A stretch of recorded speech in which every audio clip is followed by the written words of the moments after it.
following message is being transmitted at the request of the Boundless PodTrap movie review and the guys of the BPT. What you are about to hear contains spoilers to movies. If you don't want to hear these spoilers, please disengage your listening device at this time. If you can't handle those with a possible differing view on a movie, you may also want to disengage your listening device at this time. Stay tuned for a movie review that only the guys at the Boundless PodTrap can give you.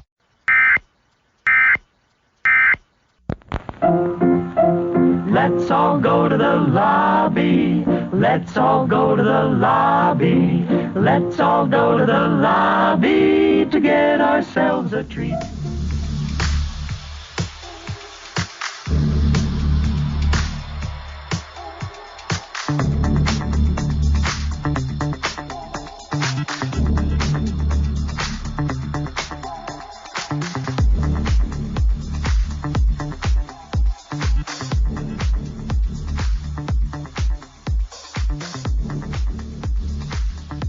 So, boys, do I got a doozy movie review for you? Oh my god, my life is so different after watching this movie. We were supposed to watch this? No, you were supposed to let this absorb you. I just read the front cover. Rubber. It was probably enough. We watched Rubber, and for those of you who do not know, Rubber is a movie about a sentient tire that has telekinesis, and the only thing I can say about the movie Rubber to wrap up this whole synopsis that we're going to give you is Rubber is a movie about whatever. Like, that was pretty much the story of Rubber. It's about whatever. Like, you can get really deep into Rubber and Or Rubber can get really deep into you. Depends on your No, but like, you can get into it and think about it like it's an allegory on, forum groups and how fandom decays after a while.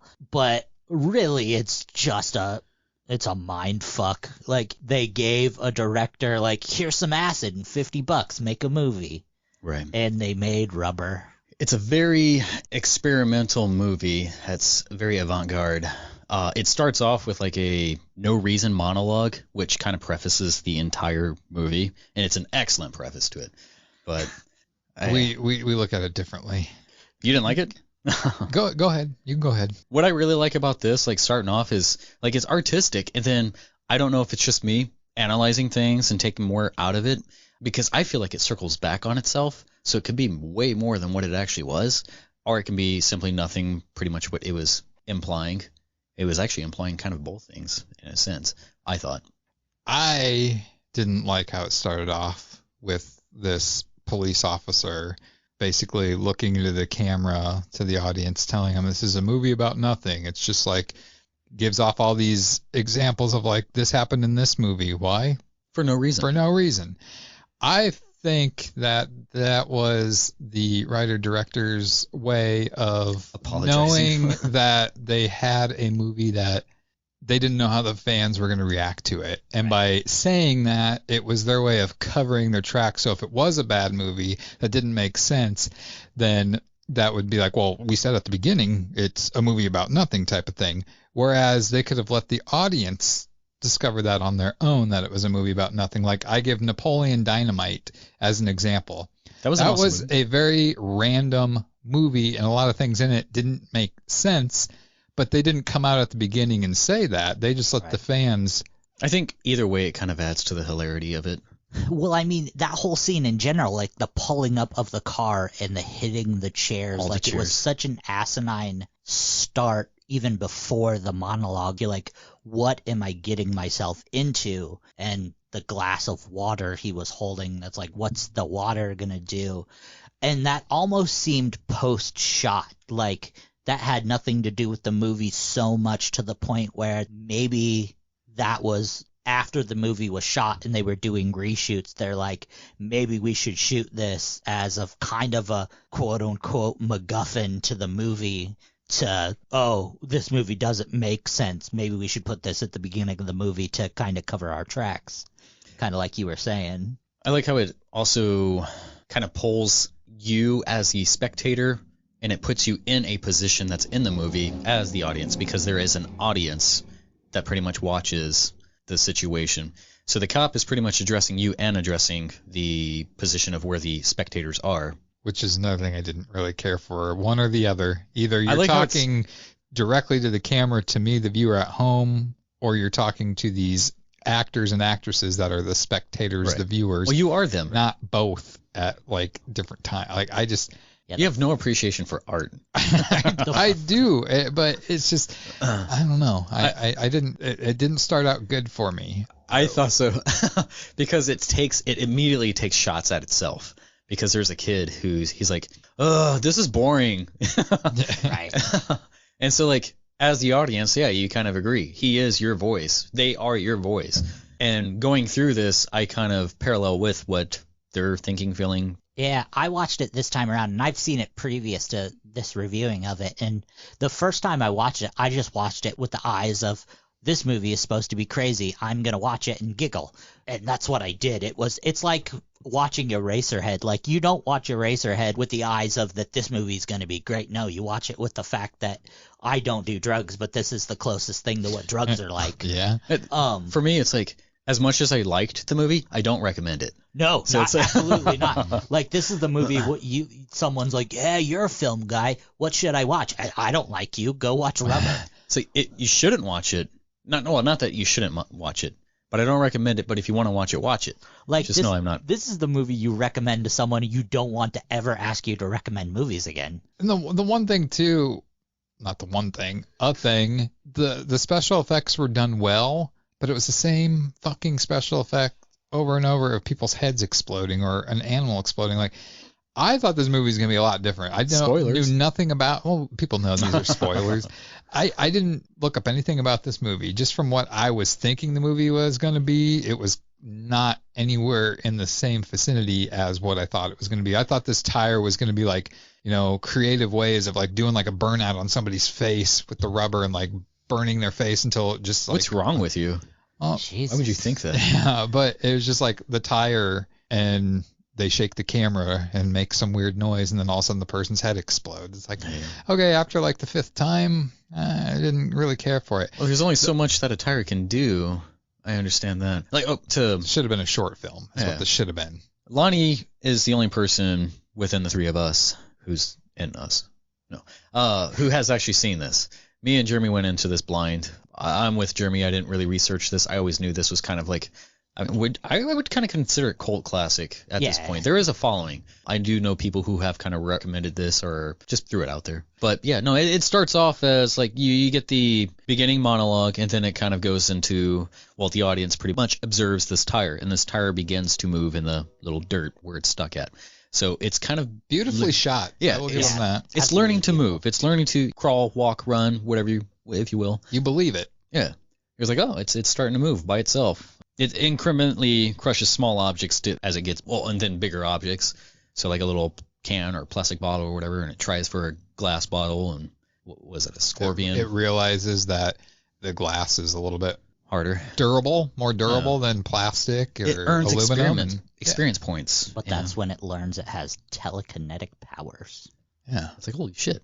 It seems to enjoy the crunch of the scorpion, like it just took its life. Bunny. It's nurturement, or, it's learning its environment, but it doesn't have anything to teach it, so it only knows what it does. Yeah, it has a personality all its own. So about like the 20-minute mark is when you get like your first kill person. I was going to say a bunny and a bird get killed, and a scorpion. So there's like a telekinetic or a psychokinetic which blows up a rabbit, then a crow 3 minutes later, and then there's 3 minutes later blows up the head of a guy at a gas station who kind of ran him off. I'm going to pause you there because this brings me to something. When they got to that gas station, and then I think it does like kind of like a crane shot, I was thinking in my head, is that the gas station of Captain Spaulding?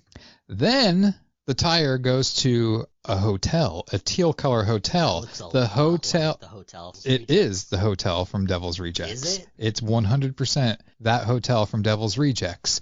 So I'm thinking to myself, okay, then I bet you that was the gas station that was Captain Spaulding's that they shot at, because those two areas in real life are like within 20 minutes of each other. maybe 15 minutes. So that's a fun fact, is that the hotel from Devil's Rejects is 100% in it, and possibly Captain Spaulding's gas station. Nice. So continue, Justin. All right, shut up, Justin. Okay. No, it kind of seems to develop a little bit of a crush, too. There was a female who I assumed it stopped the female's car, and it wants to follow her. I will say the positive about this movie, I think the humor was well placed with the police officers. When the one's just randomly holding a stuffed alligator or whatever it is, I was like, okay, that's kind of funny. At the end, when they have the mannequin on the porch where the tire is at, and they have like a walkie-talkie or whatever, and they have that girl like, oh, you fucking do me or whatever. like I was laughing at that. So I will say the humor was well placed in this movie. And I really did. I mean, the guy with the glasses that at the beginning, that kind of your guide. Yeah. He's your guide. The guide. Yeah.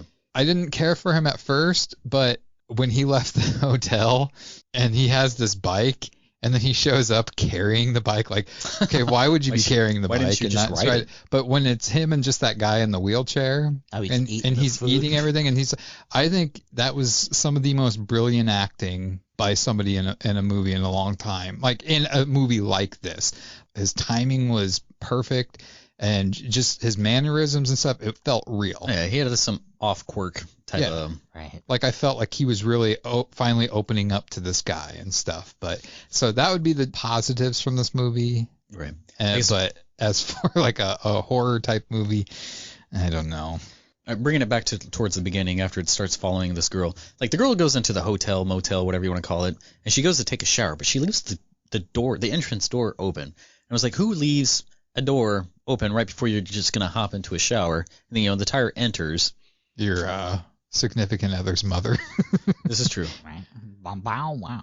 But it kind of gets kicked out, and then it goes into another room, like it just rented a room. So the tire does. So how does the tire rent a room? Credit. No explanation, no reason. But yeah, so the commenter calls out the boy about how the rabbit is fake. I thought that was probably one of the funnier spots too. Where, all right, so the audience is getting hungry because they're just watching the events of this tire, and days going by and people are getting hungry, and these two girls are like, isn't somebody gonna get anything, and the boy comes in with a rabbit that was exploded, and he's like, oh, I got this rabbit, and then one of the commenters is like, don't you know that's fake? Like it was. So like that's another part where it's taking shots at itself. I like how the movements of the tire, you can kind of seem to understand its emotions, and like when it faces itself in the mirror to see what like all of it's done, it's kind of having like this reflection of what am I? People keep on saying like I'm just a tire. I'm looking something up on IMDb about this movie. I'm still listening to you. There's also another part where the boy, who's like the son of the maintenance man, he gets yelled at, and he puts that dead crow on the pizza. That's blasphemy. You do not put a carcass on a pizza that's not cooked. That's pizza. Don't fuck up pizza. So my thing that I'm looking up here is the director, Quentin. I don't even know how to pronounce that. Dupuy. Justin, you'd probably know. Yeah, I would. It's spelled Dupieux. Dupieux? Sounds good to me. That was his third movie. He's done quite a few things since then, at least one film almost every year. I'd like to watch another one of his movies just to see how they are in comparison to Rubber, because I feel like, I don't know, I feel like this Quentin guy got a golden opportunity. I think that he was given a lot of money. You think he missed the mark? I think he did. Yeah. There's one scene in particular that was probably one of my favorite ones, which I kind of always wanted to do in like a movie. When the cop comes back to question the other, was it the maintenance guy or something like that? Mm-hmm. And then the tire comes to the side, and the guy's looking at the tire, and the tire blows off the maintenance guy's head, and the cop was trying to get something out of him, and like he doesn't react. He like reaches into his pocket and pulls out the script and finishes what the guy was going to say. I was like, oh. And he's just like so calm, very nonchalant, and just moves on. Like he's trying to figure out what's going on too, not as a cop perspective, but as I'm stuck in a movie, like where do I go from here? And he can't figure it out because there's still an audience watching, and the objective of like the cop and the guide is to get the audience to stop watching. Listening to you, Justin, you kind of have this tone that you didn't like the movie, but I really feel that you like this movie. Oh, I did. I think like you would suggest this movie to people. No, I wouldn't suggest it. I feel like you would. I wouldn't. I feel like this is a movie you would watch quite often. Not often. Once was enough for me. I will probably own it just to have in my collection of DVDs, but are you getting that vibe from him? I can't fault him. I liked it. I think it's a fun. I like B movies though. I like terrible movies. I do too. There was a pretty humorous part too where the tire's watching NASCAR. Like, go figure, you know? Yeah, right. My favorite part of the movie was the end where the credits.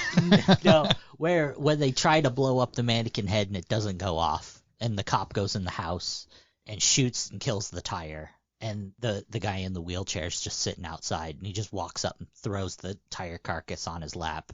And just for some reason, it cracks me up. And he's like, "The end, goodbye," and just walks off. Yeah, I just don't know why. That just it cracked my shit up. There's a symbolic part where the cops are playing chess on the board or on the hood of the car. Yeah. And like the sheriff makes an illegal move. I had to kind of rewind it just to see what move was made. And the officer, he's like, you can't do that. And the sheriff questions it. And the officer says, well, you can, but it's against the rules, which I kind of figured that sort of movement is like symbolic to everything that is going about in the movie. Like it's a collaboration of nothingness. That's what the guy said at the beginning. The chessboard is dressed with all the other players, like all the other actors and audience members. And it seems to be normal. Like you feel like this is pretty much everyday stuff. But the moves the movie focuses on is very random and disconnected from reality. So that's like the illegal move. The illegal move is the focus. You kind of this movie has a lot of deep meaning. Yeah. You just watched it and then, you got to take some notes. It's like a nod back to the No Reason intro, that sort of chess thing. I took plenty of mental notes. So, and towards, all right, going back to kind of, well, I guess proceeding to like the end of the movie, like 3 days pass and the tire has killed a lot of people. There's bodies in parking lots and stores and the cops try to blow them up with the mannequin. And they do like a little failed attempt, and then he comes in there, the main sheriff, cop, whatever, with a shotgun, and the tire is reincarnated into a tricycle. Yeah. And then that begins the long, drawn-out 5-10 minute ending where the tricycle and tires are going through the streets. I thought that was too... But I feel like it's an ongoing thing because it's like a zombie too. Like it can spread its own disease and it's picking up other tires along the way. So could have a mini series. Oh yeah. Oh, thank you. And like the last audience member, like who is still alive, is pretty much that person who hasn't turned it off at the end of the movie. It's like you're still watching just to see what's going on. You are that guy in the wheelchair. And the sheriff says something like, "It'll have to been over if you just died." Meaning if you just would have turned it off, you wouldn't have to sit through the rest of this movie. So it's taking that shot at itself again. It's symbolic to, like, without an audience, there will be no attention to it. So you're the one giving this attention. Just shut it off. Like, it's telling you pretty much throughout, like, you do not need to be watching this. I couldn't shut it off because I had to do homework for this podcast. Right. But, like, the reason that we can't shut it off is due to our own curiosities that the art takes shape in random things. It ends up gathering more tires along the way to wreak more havoc. And then it kind of ends with that. My afterthoughts to this is it kind of ends as it begins. So you open with a set of all these feeble chairs lining the road. And then that's pretty much symbolic to our own sedentary nature or becoming comfortable. That is what kills us. So everybody's just sitting around, not doing any movement. Like the chairs is kind of what the attention was at one point. And then we're just too busy doing anything and everything. It's our urge to jump in willy-nilly without forethought, like we're just not even thinking about it. I'm just thinking if Quentin was listening to this, he'd be like, man, this guy really thought a lot about this movie when he was probably just high as fuck when he wrote it. He's like, what if there was a fucking tire? Do it. That was Let's do it. What if you guys aren't even thinking? No, it hints. The guy's like, no, man, the tire's at the end. That wasn't symbolic. So does it kill people? The chairs fucking blows their heads up. The chairs are one extreme, and maybe those are like the reincarnations into the tire and restarting again. So just no movement as a chair is one thing, and then all this movement, like you have to find a happy middle to reach happiness. Or it could all just mean nothing. I think they had a bunch of chairs they bought for props, and they're like, fuck it, let's run them over. But the thing is those weren't even like real chairs. They were just like placed on each other. Gimmicked. He barely tapped it, and it was like, they fell over. They toppled. I think that scene in the movie was let's really fuck with them. I think that we should try to reach out to Quentin, get him on here, and ask him if these ask him what the deep meanings are, if any. Yeah, you do an interview with Quentin, and me and Jeremy will just sit here and listen. This dude is. I'll tell you this: if Quentin could be the mystery guest, if all those hidden meanings these deep meanings were indeed planned, I don't see how you guys didn't see any of that. He's a pretty genius. He's a genius writer, but I think you put some twist on these things, and you are the genius behind it. Well, thank you. If we get Quentin on here, we're gonna make sure he does not listen to this, and we're gonna have him go and explain before you read off your stuff. Like, so what are some of the hidden meanings here? And he's like, hidden meanings? Fuck. I smoked 5 bowls. That's what the hidden meaning is. I murdered a bunch of people with a turkey. And then the tire killed a bird. I think it was a chicken. No. It was a crow. I'm a big fan of Rob Zombie, so I went to 2 of his filming locations to film this. I was chasing around Zombie, and I was like, I got a camera. So I was like, well, this is where Spalding was. I should kill a guy in a truck with a tire.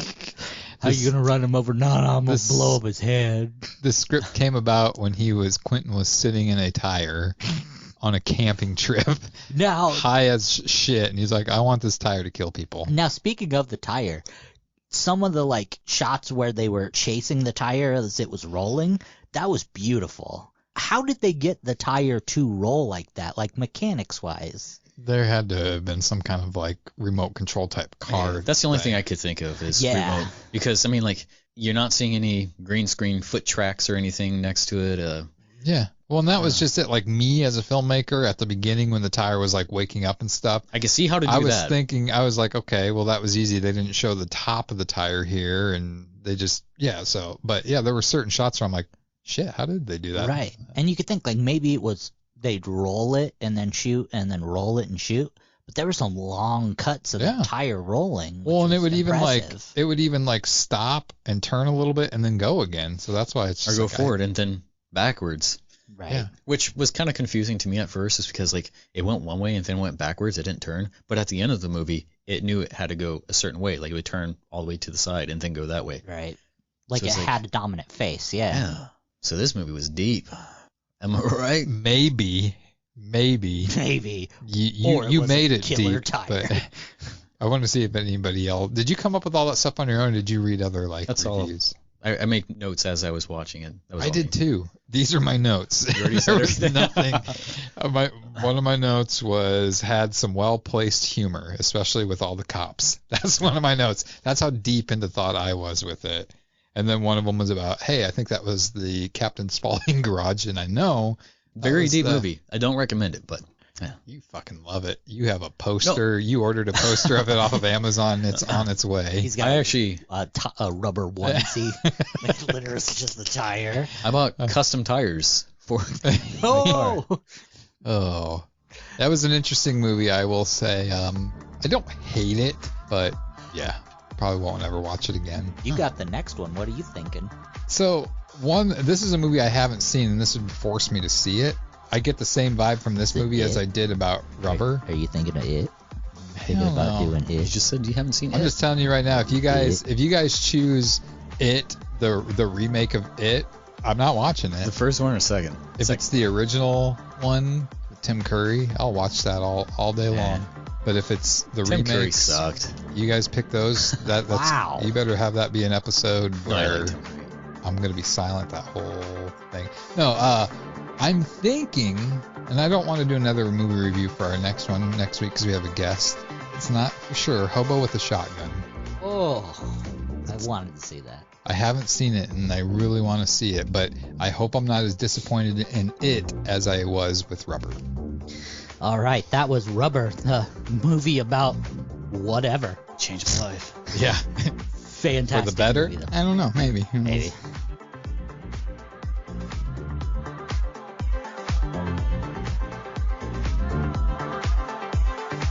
Oh, and in case I don't see you, good afternoon, good evening, and good night.